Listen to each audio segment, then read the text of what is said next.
Lessons from epic brands brand புலியோடைய புதிய playlist. நம்ம லைஃப்பில் வந்து பிராண்ட்ஸை என்கவுண்டர் பண்ணிகிட்டே இருக்கிறோம். எல்லா இடங்களையும் நம்ம பிராண்ட்ஸ் பார்க்குறோம். ஒரு செய்தித்தாளை எடுத்தால் அதில் பிராண்ட்ஸ் வருது, நம்ம ஒரு ஷாப் போனால் ஒரு பிராண்ட்ஸ் வருது, மொபைல் ஓப்பன் பண்ணால் பிராண்ட்ஸ் நம்ம கண்ணில் பட்டுகிட்டே இருக்குது. சில பிராண்ட்ஸ் மட்டும் தனியாக நிற்குது, அதுவும் எஸ்பெஷலி அவங்க காம்படிட்டர்ஸை விட மிக உயரத்தில் நிற்குது. அதை பார்க்கும்போது ஒரு பிஸ்னஸ் மேனாகவும் சரி அல்லது ஒரு கிரியேட்டராகவும் சரி மலைப்பாகவும் வியப்பாகவும் இருக்குது.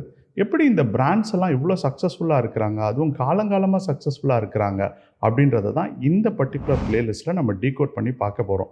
எஸ்பெஷலி ஒரு பிராண்ட்ஸ் வந்து அவங்களுடைய காம்படிட்டிவ் அட்வான்டேஜை எப்படி வந்து யூஸ் பண்ணுறாங்க, அவங்க எப்படி அவங்க பிராண்டை பொசிஷன் பண்ணுறாங்க, எப்படி இவ்வளோ நாள் அதை சஸ்டெயின் பண்ணுறாங்க, இது எல்லாத்தையுமே இந்த பிளேலிஸ்ட்டில் நம்ம பார்க்க போகிறோம். ஸோ இந்த பிராண்ட்ஸினுடைய சக்ஸஸ் சீக்ரெட்ஸ் என்ன, அதனுடைய ஸ்ட்ராட்டஜிஸ் என்ன, இதை நம்மளால் அப்ளை பண்ண முடியுமா, இந்த பர்டிகுலர் பிராண்ட்ஸை நம்ம இமிட்டேட் பண்ணும்போது புளியை பார்த்துட்டு பூனை சூடு போட்ட மாதிரி நம்ம வந்து பாதிக்கப்பட்டுருவோமா அப்படின்லாம் நமக்கு தோணும்.